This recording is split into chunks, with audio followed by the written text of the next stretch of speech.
Welcome to Sex Ed with DB. I'm your host, Danielle Bezalel. Let's get into it.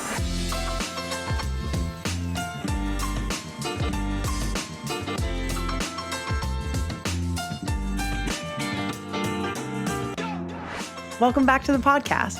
If you love and support the work that we do, join my crew on Patreon to win amazing prizes like our adorable merch, exclusive behind-the-scenes content, private sessions with yours truly, and incredible sex toys. Go to patreon.com/sexedwithdb to join my crew. Get discounts at all of my favorite brands at sexedwithdb.com. And follow us on Instagram at sexedwithdbpodcast and on TikTok at sexedwithdb. If you want to partner with us, email us at sexedwithdb@gmail.com.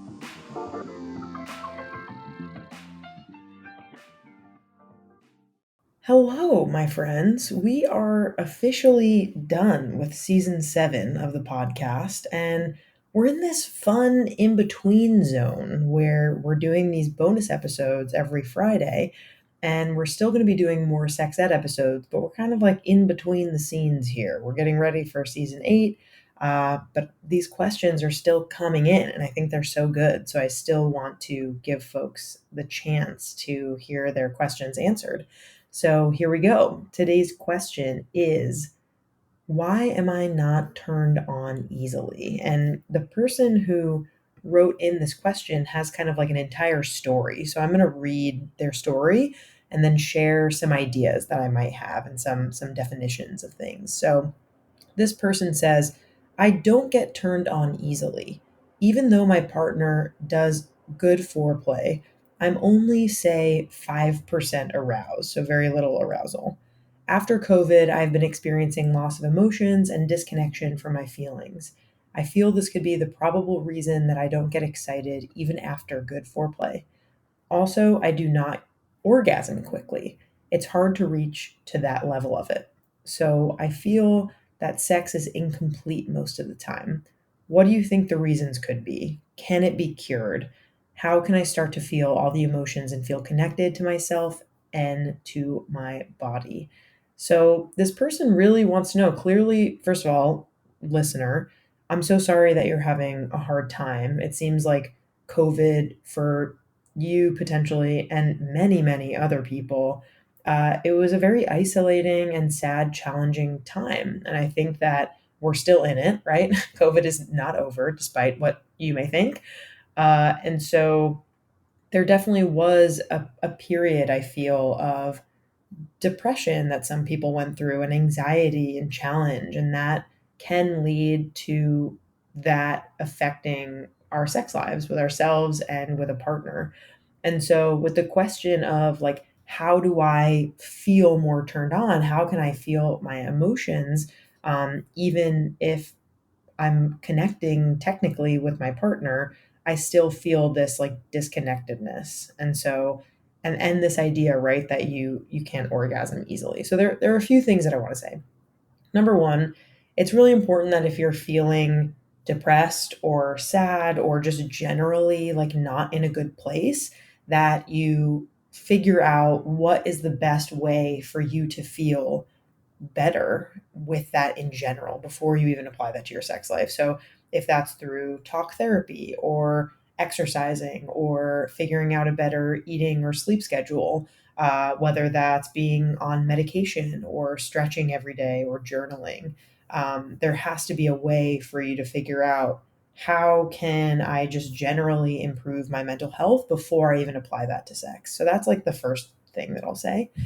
The second thing that I'll say, and this is kind of the thing that I talk about a lot on here, is masturbation, right? I think like we have this pressure to, reach orgasm with our partner and like, make sure that we're feeling the same feelings that we always do with our partner. But like balancing and managing two people's emotions, especially when one person out of that equation at least is like feeling off, can be really challenging. And so my second recommendation to you is to really just try to masturbate and see if the same things are coming up. Are you still feeling like you can't orgasm easily? Are you still feeling like you're disconnected to your body?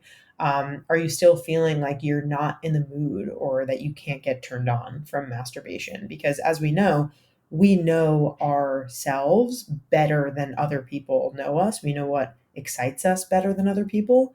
And so it's important that we consider, okay, are these feelings still coming up when I'm masturbating by myself, right? And if they are, right? If they are, and you're more generally maybe feeling a kind of switch in your desire level, I would love to talk a little bit right now about the spectrum of asexuality, because I think that generally asexuality gets this kind of rap that, oh, asexuality is a term that's used only for people who hate sex and they're completely not feeling anything sexual at all. But really, what I want to offer here is this spectrum that exists with the kinds of emotions and the feelings that are coming up for you of not getting turned on, not really feeling connected to sex, not really being in the mood. And so I want to offer like a few really awesome definitions, and kind of like sub labels when it comes to asexuality. And this is actually by Zoe Stoller at ZoeStoller on Instagram and on TikTok. And they do a fantastic job of doing asexuality content and really being intentional about the education that they provide about this. So if you like what I'm about to read and you're interested, definitely go check them out on Instagram and TikTok.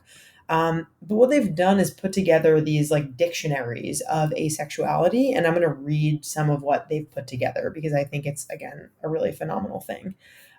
So, asexual is an LGBTQ plus identity that describes a spectrum of experiences where people have little to no sexual attraction or only experience it in specific circumstances. And so it can be an umbrella term that contains other labels within this spectrum, as well as an independent label that people just use to describe their experiences. And so asexual people also might identify with other LGBTQ labels, as well, including sexuality and gender identities. And this goes without saying, but every asexual experience and capacity and desire for sex is completely different, and all experiences are valid. I think it's really helpful to know that these experiences are not a monolith, and it's helpful to remember like you are the only you and you are the only experience that really matters in your own head when it comes to figuring out what's going on with you.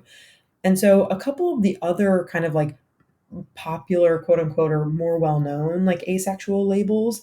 I just wanted to read a few more, and one is demisexual. So, demisexual is an identity within the asexual umbrella that describes only someone who experiences sexual attraction for someone after forming a close emotional bond with them. And again, the details and the nuances of this experience really differ from person to person. And some demisexual people desire sex while others don't, even after forming a bond with someone and experiencing sexual attraction, right? So, like, attraction is different than like having sexual experiences. So, I just think that's a really like important label to know. And then there's gray sexual. So, gray sexual describes someone whose identity falls in the gray areas between asexuality and allosexuality. And so, gray sexual people typically experience low sexual attraction, though this might also ebb and flow, or they might experience attraction in certain circumstances. And they, again, might identify with kind of some additional sub identities. And so when it comes to allosexuality, in case that is not clear or you haven't heard of that term before, that's people who don't identify as asexual and people who regularly experience sexual attraction regardless of their sexual orientation. So it's pretty much the opposite of asexual, right? So allosexual, people who don't identify as asexual, and asexual refers to people who experience no or little sexual attraction. And so that's why I think this like idea of gray sexual is really interesting, because it really acknowledges this spectrum and really acknowledges this like ebb and flow depending on your experiences, your moods, like really what you're feeling and who you're with, and what circumstances you're in. And so I hope that that idea is helpful. And again, listener who wrote in this question, or maybe listener who didn't write in this question, and you're intrigued to know kind of what this answer might be for this person who wrote in. It really could be so many things that's causing this to happen. But I do think that putting them in these like buckets and adding your own buckets of things that I didn't say, of like general mental health, like figuring out if it's like an a masturbation helpfulness that might aid you in your own reconnection to your body, and then really considering this bucket of, asexuality, and really understanding that it doesn't mean you're only identifying in that one way, but there are so many other identity labels. And once again, Zoe Stoller is a really fantastic resource and educator on that. So I hope that that is helpful. I really am wishing you love and support, and to remember also that if you're not in the mood and you are just living your life and you're happy in other ways, then that's okay too. I don't want you to feel pressure to reach orgasm, or to be masturbating at a certain number of times per week, or to make your partner orgasm. Like, there's so much pressure, and we really should just be listening to what we want and what we need, and trying to figure it out along the way if that's what we want. uh, Thank you so much for tuning in. I can't wait to be back next Friday. And yeah, love you all. Have a great weekend.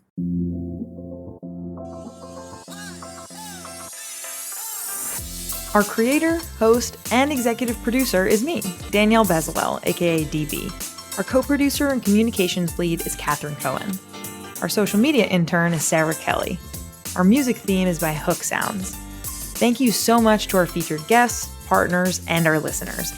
Want to advertise with us? Email us at sexedwithdb@gmail.com. For more sex ed content, follow us on IG at sexedwithdbpodcast and on TikTok at sexedwithdb. See you next time.